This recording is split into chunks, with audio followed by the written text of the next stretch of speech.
تو حلال کی طرف آؤ. تھوڑا آئے گا تھوڑا لیکن برکت زیادہ ہوگی. ایک اور بات عرض کروں, اللہ جس سے ناراض اس پہ برکت نہیں, اور اللہ جس سے راضی اس پہ برکت. توجہ آپ کی, دھیان ہے آپ کا. دیکھو یزید اللہ اس سے ناراض تھا. یزید 14 بیٹے چھوڑ کے مرا, اور ایک روایت کے مطابق 8 چھوڑ کے مرا, لیکن یزید کی نسل نظر نہیں آتی کیونکہ اللہ اس سے ناراض تھا. اور حسین سے اللہ راضی ہے. ایک بیٹا چھوڑ کر دنیا سے گئے. آج مسلمانوں کا کوئی محلہ نہیں ہے جہاں پہ اولاد حسین موجود ہے.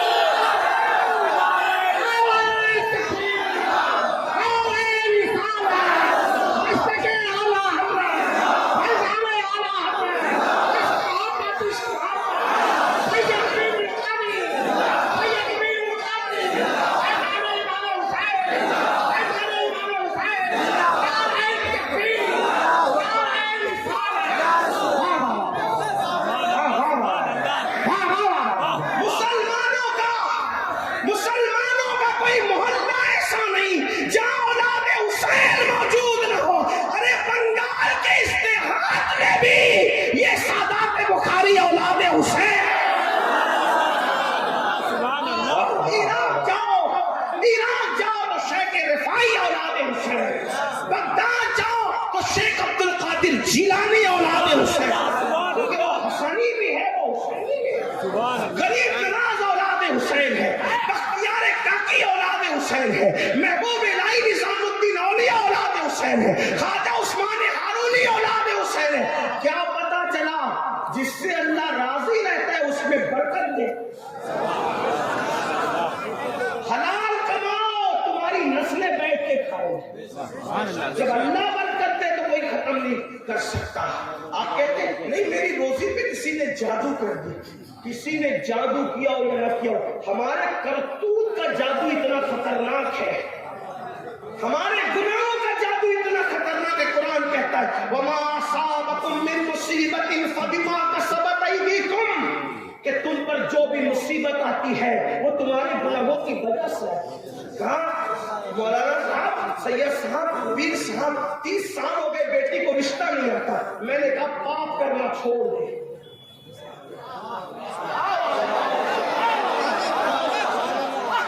یہ ہنسی کی بات نہیں ہے. اور کام کی بیٹیوں سے کہتا ہوں, اگر گھر میں بیٹھی بغیر رشتے کی لڑکوں کی کمی نہیں ہے, گناہ کرنا چھوڑ میری بہن. تجھے ایسے گھر کا رشتہ آئے گا نیکی کی برکت سے, تیرا گمان بھی نہیں جائے.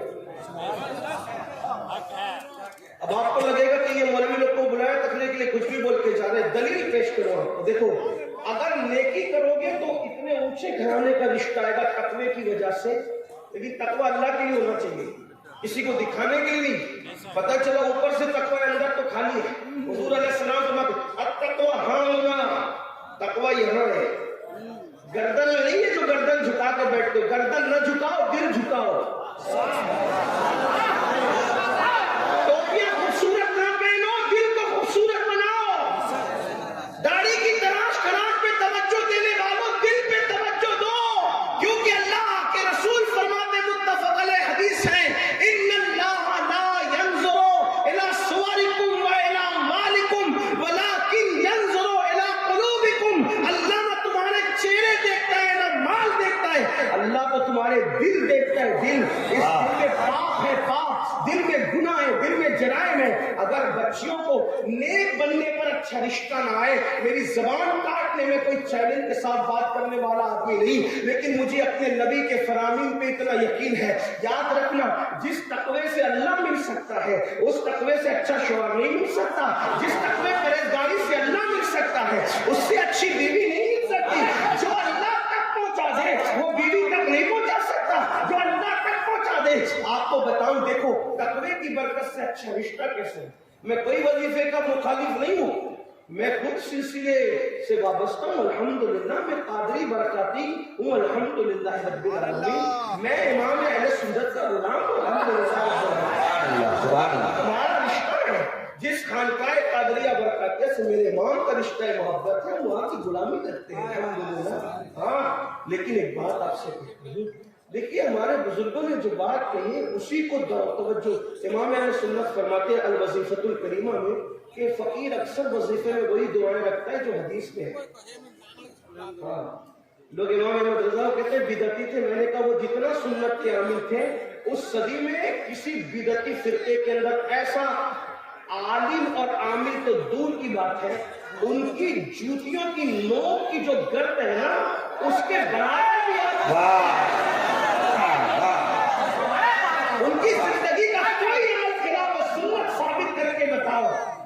یہ اور بات ہے کہ ہم نے امام احمد رضا کے متعلق یہ باتیں تو لوگوں کو بتائی کہ وہ دونوں ہاتھ سے لکھتے تھے، یہ تو ذمہ دار وہ ہیں جو بیان کر چکے ہیں، لیکن مجھے تو امام احمد رضا کی زندگی میں یہ نظر آتا ہے کہ وہ آخری دن اپنی زندگی کے آخری دنوں کے اندر دو لوگوں کے ہاتھ پر، دو لوگوں کے کندھوں پر اپنے ہاتھ رکھ کر اپنے پیروں کو زمین سے گھسیٹتے ہوئے نماز باجماعت کے لیے مسجد میں جا رہے ہیں۔ مجھے یہ بات نہیں کہ کوئی جو بیان کرے اس کا ذمہ دار وہ ہے، میں نہ مخالفت کر رہا ہوں نہ حمایت کر رہا ہوں کسی کے دو ہاتھ سے لکھتے رہے، لیکن میں ان کے دونوں ہاتھ کو دیکھ رہا ہوں تصورات میں کہ وہ دو ماننے والوں کے کندھوں پہ ہاتھ رکھ کر باجماعت جا رہے ہیں۔ آخری ایام میں اتنے بیمار ہو گئے ہیں کہ چل نہیں سکتے تو پیر رگڑ کر کے مسجد جا رہے۔ کسی نے کہا ایسے وقت میں تو جماعت معاف ہو جاتی ہے، آپ گھر میں بھی نماز پڑھ سکتے ہیں، تو میرے امام نے فرمایا جماعت معاف ہو جائے الگ بات ہے، لیکن یہ ادا تو میرے نبی کی سنت ہے نا۔ حضور بھی تو کسی کے کندھے پر ہاتھ رکھ کر مسجد تک گئے تھے، جب مسجد جا نہیں سکتے تھے تو تب بھی تو اس حالت میں گئے تھے۔ بات جماعت کے معاف ہونے کی یا اس کے ادا کرنے کی نہیں ہے، ہم عشق کے بندے، ہم ثواب کے سوداگر نہیں ہیں، ہم عشق کے بندے ہیں۔ ہم تو دیکھ رہے ہیں کہ محبوب کی ادا کیا ہے، اسی ادا کو ادا کر رہے ہیں۔ مسلک اعلیٰ حضرت کا نعرہ لگانے والوں، کیا یہ ادائیں ہمارے اندر بھی ہے؟ جو بیٹے کی شادی میں 3 دن کی نمازیں چھوڑ دے، جو میت کی مصروفیتوں میں نمازیں چھوڑ دے، آخر وہ اس ادا پر، اس لیے کہ شاید ہم نے اس کا ذکر ہو سکتا ہے کسی کو اس پر تکلیف بھی ہو کہ یہ کیا بات کی جا رہی ہے، لیکن میں آپ سے آپ کی تکلیف کا مجھے کوئی خیال نہیں، مجھے تو اپنے اللہ کی رضا کا خیال ہے، اس لیے میں وہ بات کرنا چاہتا تو میں بات کرنے چلا تھا، بات دور نہ نکلے کہ اگر متقی بن جاؤ، اگر اللہ سے ڈرنے لگے، گناہ چھوڑ، ایسی جگہ کا رشتہ آئے گا گمان بھی نہیں ہوگا۔ دیکھو اس کو میں ایک دلیل کی روشنی، آپ نے سنا ہے کوئی نئی بات نہیں، میں کوئی نئی بات کیا کر سکتا ہوں، 14 صدیوں کا جو ذخیرہ اس میں سے بات ہے کہ آپ سن چکے ہیں، سنی بہت جلسہ کرتے سنتے گئے، کوئی نئی بات نہیں کر سکتا، صرف آپ کو یاد دہانی کرانا۔ فاروق اعظم سیدنا عمر بن خطاب نے اعلان کیا ہمارے مذہب میں دودھ میں پانی ملا کر بیچنے کی اجازت نہیں ہے، آپ نے کوئی دودھ میں پانی ملا کر نہیں بیچے گا، توجہ کرنا ہے، یہ بات آپ بار بار سن چکے ہیں، لیکن اس کو میں کسی اور پیرائے میں آپ کے سامنے رکھ رہا ہوں، میری بہنوں کے سامنے، آپ کے سامنے۔ اچھے رشتے چاہتے ہو، اس سے بڑا وظیفہ کوئی نہیں میرے پاس اچھے رشتے کا۔ فاروق اعظم فرماتے ہیں، میرے نبی کے دوسرے جانشین ہیں، خلیفہ دوم ہیں، فرماتے ہیں کہ دودھ میں پانی ملا کر کے نہ بیچنا، ٹھیک؟ ہمارے یہاں اسلام میں دیکھو دودھ مہنگا بیچو، کتنا ہی مہنگا، سب لوگ 50 میں بیچ رہے ہو، عام دنوں میں عام حالات میں جب دودھ مل رہا ہو ہر جگہ، آپ 100 میں بیچیے نا، آپ کا کس نے قلم پکڑا ہے کہ آپ نہ بیچیں؟ فتح القدیر کا یہ جو جزیہ ہے اسی پر تو نوٹ کی استعمال کی اجازت امام نے لکھی ہے نا کہ اپنی 1 پیسے کی چیز آپ 1000 میں بیچ دیں۔ عام حالات میں اگر کھانے پینے کی چیزوں کی قلت نہ ہو، حالات عام ہو، مارکیٹ اوپن ہو، تو آپ کتنے میں بھی بیچ سکتے ہیں، جس کو پسند آئے گا لے گا، لے گا پسند آئے گا نہیں لے گا۔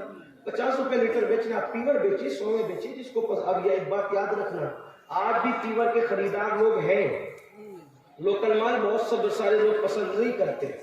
اور ایک بات آپ سے کہتا ہوں، اللہ کو راضی کرنے کے لیے پیور مال بیچو گے، کوئی خریدنے آئے نہ آئے، اللہ فرشتوں کو بھی انسان بنا کے بھیج دے گا، وہ رزاق ہے۔ یہ باتوں کو آپ کسی مجذوب کی بڑھ کہہ سکتے ہیں، کسی دیوانے کی آواز کہہ سکتے ہیں، لیکن عمل کر کے دیکھنا سچی بات ہے۔ تو عرض کیا کر رہا تھا،